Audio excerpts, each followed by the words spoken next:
ব্যবস্থা করুন ঠিক করা। আর যদি 1 নম্বর খতিয়ানে চলে যায় ইমিডিয়েট আপনারা অভিযোগটা করবেন, না হলে কিন্তু 1 নম্বর খতিয়ান মানে বুঝতে পারছেন সরকারি হয়ে যাবে। কালকে আপনার মন্দিরের জায়গাটা, মসজিদের জায়গাটা, কবরস্থানের জায়গাটা, শ্মশানের জায়গাটা সরকার যাকে ইচ্ছা কিন্তু দিতে পারে, লিজ দিতে পারে, বা ওই জায়গা থেকে আবার পাট্টা দিয়ে দিতে পারে। তখন কিন্তু আপনি কিচ্ছু করতে পারবেন না। এই সতর্কটা আপনাদের করে দিয়ে গেলাম। এই ধরনের ঘটনা ঘটছে বলি কিন্তু আপনি বলছেন, এই প্রথম আমার মুখ থেকে শুনলেন না? কালকে রাতে একটা ভিডিও করেছি আমি, আর আজ থেকে আমি পাবলিক মিটিং এ বলতে শুরু করে দিচ্ছি, কারণ এই ধরনের ঘটনা ঘটছে।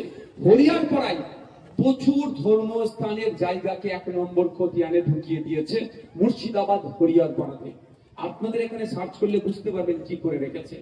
আপনারা নিজেরা সার্চ করে নেবেন। মসজিদ কমিটি, ঈদগাহ কমিটি, মন্দির কমিটি, শ্মশান কমিটি যারা আছে আপনাদের আশপাশে, তাদেরকে বলবেন, ভাঙড়ের বিধায়ক এসেছিল, এই কথা বলছিল, বাবু আপনারা একটু সার্চিং করে দেখে নিন আপনাদের মন্দিরের জায়গাটা, আপনাদের মসজিদের জায়গাটা, কবরস্থানের জায়গাটা, শ্মশানের জায়গাটা ঠিক আছে না নাই। যদি রেকর্ড নট ফাউন্ড দেখায় বা আপনার 1 নম্বরের খতিয়ানে চলে যায়, তাহলে কি কি করতে হবে? সর্বপ্রথম কাজ কি হবে? আপনার পুরাতন পর্চার জেরক্স নিয়ে ইমিডিয়েট জেরক্সকে অ্যাটাচ করে, পর্চার জেরক্স অ্যাটাচ করে বিএলআর অফিসে একটা অভিযোগ করতে হবে, দরখাস্ত জমা দিতে হবে, রিসিভ নিতে হবে। এটা পারবেন তো? আর এটা প্রচার করতে হবে আপনাদেরকে।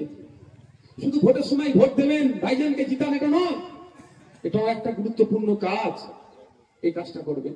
দ্বিতীয় কথা হচ্ছে, খেয়াল আছে আপনাদের, মাদ্রাসা মসজিদ যখন হাতছাড়া কেড়ে নেওয়ার জন্য অপদার্থ বিজেপি, ব্যর্থ বিজেপি, জুমলাবাজের সরকার বিজেপি, ধাপ্পাবাজের শুভেন্দু অধিকারীদের সরকার বিজেপি আইন নিয়ে এসেছে।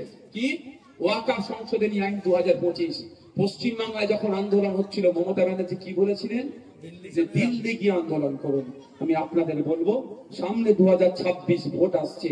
ভোটে নির্বাচন কমিশন যখন ভোটের ঘোষণা করবে, বাড়ির সামনে সামনে এলাকায় মহল্লাতে একদম লিখে দেবে যে আমাদের মাদ্রাসা মসজিদ কবরস্থান যখন কেড়ে নিচ্ছিল, আপনি আমাকে দিল্লি যাওয়ার রাস্তা দেখিয়েছেন, এখন আপনি আমার দ্বারে এসে ভোট চাইবেন না।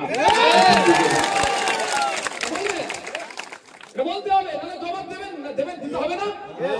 আমি যখন আতঙ্কিত, আমার পাশে যারা না দাঁড়াবে, তাহলে আমার বন্ধু সে কি করে হলো? খুশির দিনে যে কেউ দাঁড়াতে পারে, আমি বিপদে আছি, আমার পাশে না দাঁড়াবে না। আমার মাদ্রাসা মসজিদ কবরস্থানে হাতছাড়া হয়ে যাচ্ছে, যখন আমি একটু চিৎকার করতে চাইছি, গণতান্ত্রিক প্রক্রিয়ায় প্রতিবাদ করতে চাইছি, আমি বারবার চ্যালেঞ্জ করেছিলাম কাশীপুর থানাকে, লালবাজারকে বলেছিলাম যে ওই দিনকে যে আপনার সোনপুর বাজারে এত ভিডিও দেখাচ্ছে, গাড়ি পুড়াচ্ছে, ভিডিওটা দেখা তাই ধরা পড়ে যাবে কাদের লোক গাড়ি পুড়াচ্ছে, তখন আসল ভূতটা বেরিয়ে যাবে। যখন অনেক ভিডিও দেখাচ্ছে, পাবলিককে দিচ্ছে, এই হচ্ছে তাই হচ্ছে, গাড়ি পুরানো ভিডিও দিয়েছিল।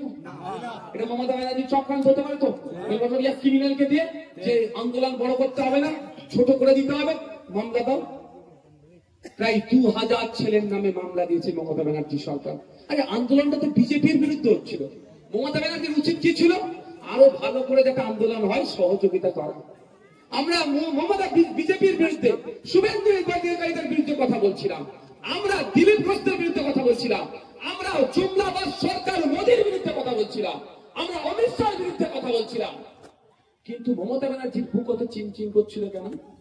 আমাদের 2000 মানুষের নামে মামলা দিয়েছে। আমি ওই দিনকে কোথায় ছিলাম ভাই? কলকাতায় ছিলাম, শিয়ালদাতে। আমার নামে 5টা মামলা দিয়েছে। আমি কিন্তু জামিন করিনি, বাকি ছেলেদের জামিন করিয়ে দিয়েছি, আমি জামিন করিনি। জেলে যাই যে ধরে যে যাবো, আমি ওই 5টা মামলা কিন্তু জামিন করিনি ভাই, বলে যাচ্ছে আপনাদের।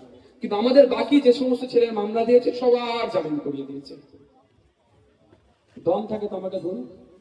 আমি ন্যায়কে প্রতিষ্ঠা করার লড়াই এসেছি, একবার কেন 100 বার জেল খাটতে।